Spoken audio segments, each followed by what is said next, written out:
Hey everybody, welcome back. It is week 5.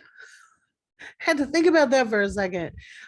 Week 5 in term 5, and I am going to share, as usual, we're going to walk through this week's work and see where we are.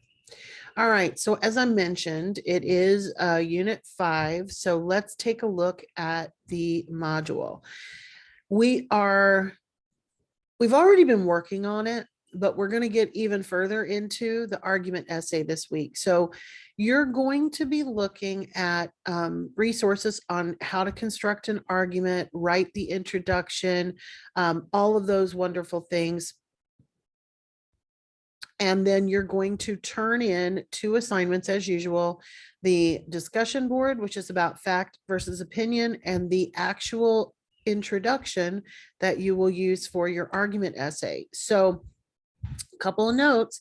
Remember, I mentioned last week that your pro and con paragraphs that you wrote for unit 4 can actually become part of your argument essay, and so can this.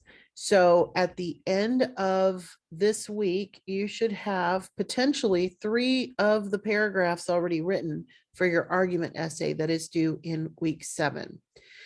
So you're going to be looking at that argument essay assignment this week, even though we are not completing it this week. So let's take a look first, though, at the readings and resources.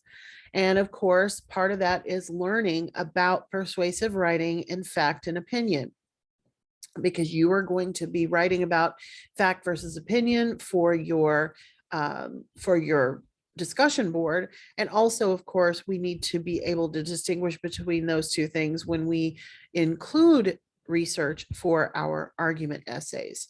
So read those, make sure you do the activity under fact, opinion, and bias. And then we have a sample introduction here. Now, please note, cyberbullying is not one of the topics that you can write about for the argument essay.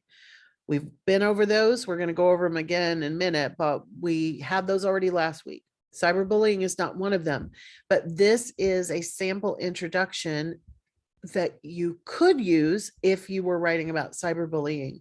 So you can use this to model what you can do with your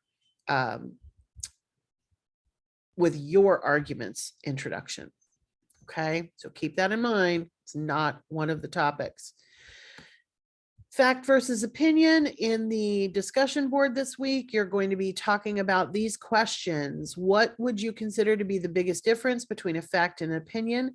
How would you use a fact in your writing? And how would you use opinion in your writing? Because you do use both. Why do you think that people get confused about the difference between a fact and an opinion? And then this part is really fun. So please, please, please do it. Write out 2 statements at the end of your post. Do not tell us which is which, but one should be a statement of fact and one should be an opinion. When you're responding to others, of course, you can respond to every aspect of their post, but then you're asked to decide which one of their statements is fact and which one is opinion. And that will give you some extra things to talk about with the responses to others, which is always a nice treat. So then we have, of course, the argument essay introduction. So there are 2 links in this assignment. This first one is the assignment sheet for the full essay. You do want to read this week because you're going to want to know what it is that you're introducing. But the assignment sheet for this assignment is the second one. See Unit 5 assignment, complete instructions and grading rubric. So this is the assignment for the argument essay. This is the assignment for the writing that introduction.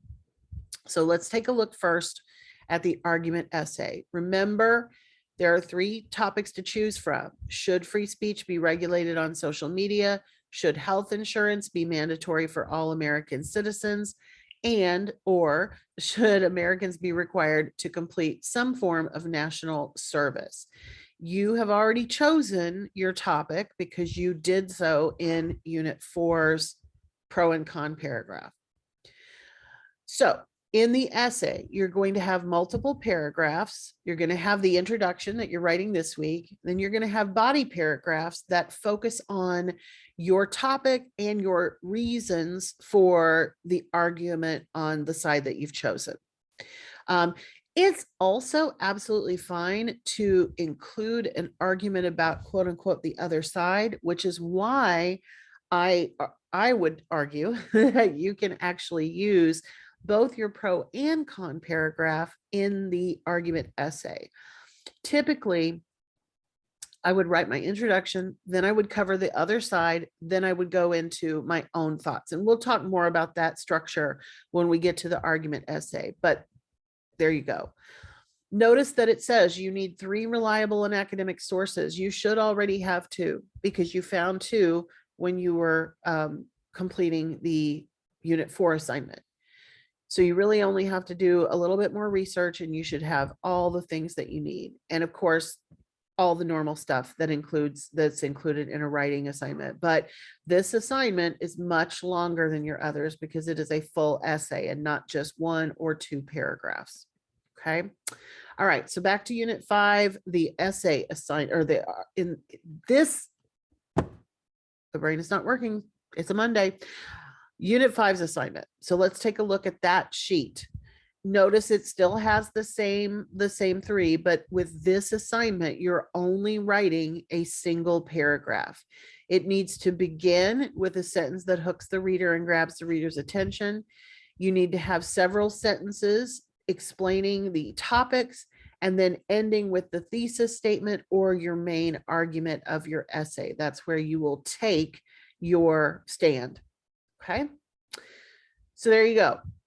Just like usual, it needs to be done in a Word document so that you can save it as a Word document or a PDF, and then you will upload it to the assignment just like usual. Here are the how it's evaluated on the rubric.